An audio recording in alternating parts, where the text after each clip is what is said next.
যাদের অনেক টাকার প্রয়োজন এবং এখনো সেই প্রয়োজন পূরণ হয়নি, শত চেষ্টা করার পরও কোনো লাভ হয়নি, কেউ সাহায্য করছে না, সকলেই যেন মুখ ফিরিয়ে নিয়েছে, গোটা দুনিয়া যেন মুখ ফিরিয়ে নিয়েছে। অনেক টাকার প্রয়োজন, এত প্রয়োজন, নিজের কাছে যা আছে সব বিক্রি করে দিলেও এত টাকার প্রয়োজন পূরণ হবে না।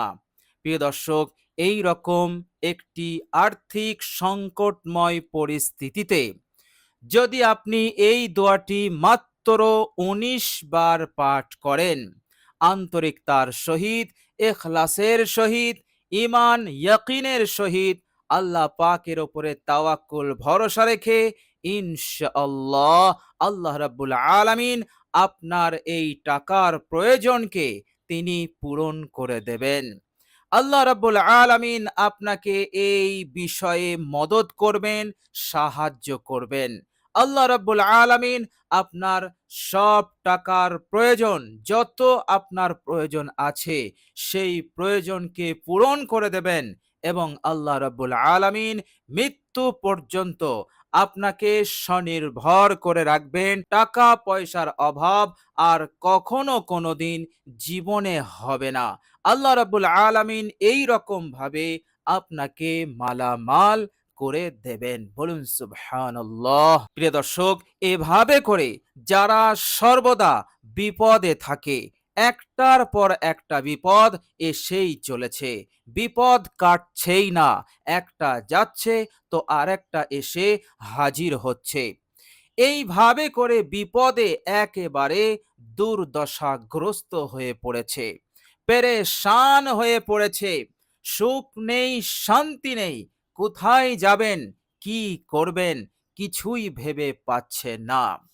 প্রিয় দর্শক, এই রকম কঠিন সংকটময় হালতে যদি এই মূল্যবান দোয়াটি ১৯ বার পাঠ করা হয়, ইনশাআল্লাহ আল্লাহ রাব্বুল আলামিন বিপদ আপদ মুসিবত হতে তাকে রক্ষা করবেন, তাকে উদ্ধার করবেন।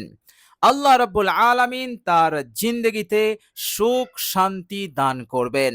আল্লাহ রাব্বুল আলামিন এইভাবে করে চैन সুকুনওয়ালা, আনন্দ এবং খুশহালি জীবন জিন্দগি তাকে দান করবেন। বলুন সুবহানাল্লাহ।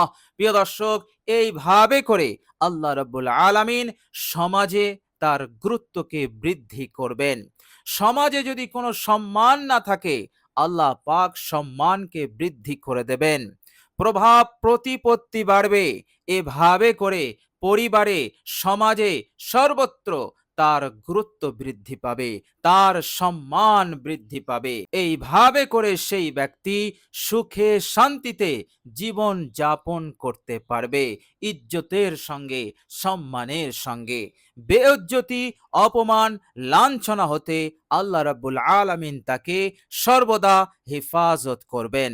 প্রিয় দর্শক, এইভাবে করে আল্লাহ রাব্বুল আলামিন আর কখনো কোনোদিন তার জিন্দগিতে অভাব অনটন আসবে না, সে সর্বদা ধনী হয়ে থাকবে। বলুন সুবহানাল্লাহ। আল্লাহ রাব্বুল আলামিন এইভাবে করে তাকে মদদ করবেন, তাকে সাহায্য করবেন। আল্লাহ রাব্বুল আলামিন এই দোয়াটির বরকতে যেমন দুনিয়াতে আল্লাহ পাক ইজ্জত দান করবেন, সম্মান বৃদ্ধি করবেন, পরকালেও আল্লাহ পাক তাকে সম্মান দান করবেন, তাকে ইজ্জত দান করবেন, অর্থাৎ তাকে লাঞ্ছিত অপমানিত করবেন না, গোটা হাসরবাসীর সামনে অপমানিত করবেন না। প্রিয় দর্শক, কাল কিয়ামতের কঠিন দিনে মানুষ যখন কোনো মানুষকে আল্লাহ পাক অপমানিত করবেন তার গুনাহের কারণে, তখন সেই মানুষটি আফসোস করবে, সে তখন কামনা করতে থাকবে যে আল্লাহ তুমি আমাকে জাহান্নামে দিয়ে দাও, তবুও তুমি আমার এই হাসরবাসীর সামনে আমাকে অপমানিত করো না, আমাকে লাঞ্ছিত করো না। প্রিয় দর্শক, কোটি কোটি সহস্র কোটি মানুষের সম্মুখে অপমানিত হওয়া, লাঞ্ছিত হওয়া, এটা সবচাইতে বড় আযাব হবে। তো আল্লাহ রাব্বুল আলামিন এই দোয়ার বরকতে কিয়ামতের কঠিন দিনে অপমানিত করবেন না, লাঞ্ছিত করবেন না, বরং তার ইজ্জত করবেন, তাকে সম্মান করবেন, তাকে নাজাত দেবেন। আল্লাহ রাব্বুল আলামিন তাকে জান্নাতি বানাবেন। বলুন সুবহানাল্লাহ। তো প্রিয় দর্শক, ইহকাল এবং পরকাল উভয় জিন্দেগিতে আমি আপনি সুখে শান্তিতে থাকতে পারবো। আল্লাহ রাব্বুল আলামিন আমাদেরকে কামিয়াব করবেন। প্রিয় দর্শক, আমাদের এই দোয়াটি পাঠ করতে হবে। তো প্রিয় দর্শক, চলুন এবার আমরা জেনে নেই এই মূল্যবান দোয়াটি আমরা কিভাবে পাঠ করব। প্রিয় দর্শক, আপনি যখন এই মূল্যবান দোয়াটি পাঠ করবেন, অবশ্যই গোটা দুনিয়া হতে ধ্যান মনোযোগকে হাটিয়ে এক আল্লাহ রাব্বুল আলামিনের দিকে করবেন। এক আল্লাহ রাব্বুল আলামিনের দিকে মনোযোগকে স্থির করবেন এবং তাওয়াক্কুল করবেন আল্লাহর ওপর, ভরসা করবেন তেনার ওপর। এবং আপনি যে মাকসুদ, যে উদ্দেশ্য নিয়ে আপনি দোয়াটি পাঠ করছেন, সেই মাকসুদ, সেই উদ্দেশ্য আপনার পূরণ হবেই। 100% গ্রান্টেড, এর মধ্যে কোনো সন্দেহ নেই। এই রকম দৃঢ় বিশ্বাস নিয়ে, ঈমান ইয়াকিন নিয়ে আপনি দোয়াটি পাঠ করবেন। প্রিয় দর্শক, সর্বপ্রথম বিশ্বনবী সাল্লাল্লাহু আলাইহি ওয়াসাল্লামের ওপর একবার দরুদ শরীফ পাঠ করবেন।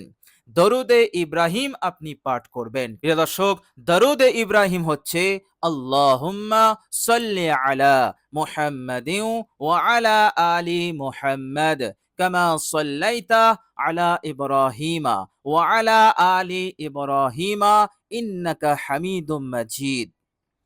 আল্লাহুম্মা বারিক আলা মুহাম্মাদিন ওয়া আলা আলি মুহাম্মাদ কামা বারাকতা আলা ইব্রাহিমা ওয়া আলা আলি ইব্রাহিমা ইন্নাকা হামিদুম মাজিদ। প্রিয় দর্শক, দরুদে ইব্রাহিম আমি বলে দেই, এই জন্য বলে দেই যাতে করে আপনাদের উচ্চারণটা সহি হয়, আপনারা সহজভাবে পড়তে পারেন। এই জন্য দরুদে ইব্রাহিম আপনাদের সামনে আমি একবার পড়ি। তো প্রিয় দর্শক, দরুদে ইব্রাহিম হয়ে গেলে আপনি এই মূল্যবান দোয়াটি 19 বার পাঠ করবেন। প্রিয় দর্শক, দোয়াটি মনোযোগ দিয়ে শুনুন এবং শুদ্ধভাবে পড়ার চেষ্টা রাখবেন আর মনে দৃঢ় বিশ্বাস রাখবেন।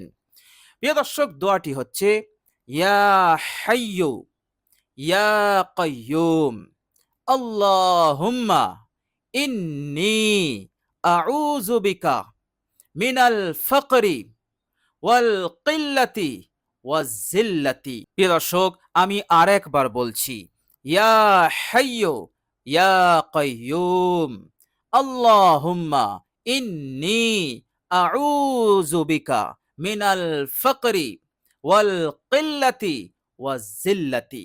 প্রিয় দর্শক, এই দোয়াটি আপনি ধীর স্থির ভাবে, বিরতিহীন ভাবে 19 বার পাঠ করে ফেলুন। আপনি ভরসা রাখুন নিজের এই আমলের ওপর, নিজের এই আমলের ওপর ইয়াকিন রাখুন আর আল্লাহ পাকের ওপরে তাওয়াক্কুল রাখুন। ইনশাআল্লাহ আল্লাহ পাক আপনাকে অঢেল দেবেন, এত দেবেন, এত দেবেন আপনার কল্পনার বাইরে, আপনার চিন্তার বাইরে। আল্লাহ রাব্বুল আলামিন তিনি তাকে মালামাল করে দেবেন। বলুন সুবহানাল্লাহ। প্রিয় দর্শক, খুবই শক্তিশালী, খুবই পাওয়ারফুল এই দোয়া। প্রিয় দর্শক, দোয়াটির বাংলা অনুবাদ হচ্ছে ইয়া হাইয়ু ইয়া কাইয়ুম, হে চিরঞ্জীব, হে নিয়ন্ত্রণকারী। আল্লাহুম্মা ইন্নী আউযু বিকা, হে আল্লাহ আমি আপনার কাছে পানাহ চাই, মিনাল ফাকরি, অভাব অনটন হতে, গুরবত হতে, দুর্ভিক্ষ হতে, সব কিছুর অভাব হতে আমি তোমার কাছে পানাহ চাই। এর মতলব হচ্ছে, আল্লাহ আমার জিন্দগিতে যা যা অভাব আছে সমস্ত অভাবকে দূর করে দিয়ে তুমি সচ্ছলতা দাও, নিয়ামতে পরিপূর্ণ করে দাও, আমাকে মালামাল করে দাও। হে আল্লাহ, আমি আপনার কাছে কমি হতে পানাহ চাইছি, অর্থাৎ কোনো জিনিসে আমাকে কমি দিও না। আমার প্রয়োজন যতটা, তার থেকে কম তুমি আমাকে দিও না, আমাকে ততটাই দাও যতটা প্রয়োজন, আরো বেশি করে দাও। প্রিয় দর্শক, আল্লাহ রাব্বুল আলামিনের কাছে আপনি বললেন, হে আল্লাহ কিল্লাত হতে, কমি হতে আমি আপনার কাছে পানাহ চাই। হে আল্লাহ, আমি আপনার কাছে অপমান, বেইজ্জতি, লাঞ্ছনা হতেও আমি আপনার কাছে পানাহ চাই। অপমান, লাঞ্ছনা, বেইজ্জতি এটি বহুত বড় একটি কষ্টদায়ক বিষয়, কষ্টদায়ক জিনিস, বহুত বড় বালা। মানুষের বেইজ্জতি, মানুষের লাঞ্ছনা মানুষকে অনেক কষ্ট দেয়। সুতরাং হে আল্লাহ, এই রকম বেইজ্জতি, লাঞ্ছনার বালা, কষ্ট হতে আমি তোমার কাছে পানাহ চাই। হে আল্লাহ, আমার সম্মানকে বৃদ্ধি করো, আমাকে, আমার ইজ্জতকে তুমি বাড়িয়ে দাও। হে আল্লাহ, আপনি আমাকে সসম্মানে এই দুনিয়ার হায়াতে জীবন যাপন করার তৌফিক দাও। তো প্রিয় দর্শক, এই মূল্যবান দোয়াটির বাংলা অনুবাদ অবশ্যই শিখবেন, জানবেন এবং তারপর আমল শুরু করবেন। ইনশাআল্লাহ দ্রুত আপনি এর ফলাফল পাবেন ইনশাআল্লাহ। তো প্রিয় দর্শক, ভাগ্যকে যদি খুলতে চান, নসিবকে যদি খুলতে চান, নিজের জিন্দগিতে যদি ইনকলাব আনতে চান, টাকা পয়সার প্রয়োজনকে যদি পূরণ করতে চান, সুখে শান্তিতে যদি থাকতে চান, দোয়াটি পাঠ করতে পারেন। খুবই মূল্যবান, খুবই উপকারী দোয়া। তো প্রিয় দর্শক, আল্লাহ রাব্বুল আলামিনের কাছে দোয়া করি, আল্লাহ রাব্বুল আলামিন যেন আমাদেরকে এই মূল্যবান দোয়াটি পাঠ করার তৌফিক দান করেন। সকলে বলি আমিন। প্রিয় দর্শক, কমেন্ট বক্সে একবার আমিন লিখে দেবেন। আজ এ পর্যন্তই। সকলে ভালো থাকবেন, সুস্থ থাকবেন এবং ভিডিওটি ভালো লাগলে একটি লাইক এবং শেয়ার করে দেবেন। প্রিয় দর্শক, শেষে আমার আন্তরিক সালাম নেবেন। আসসালামু আলাইকুম ওয়া রাহমাতুল্লাহি ওয়া বারাকাতুহু।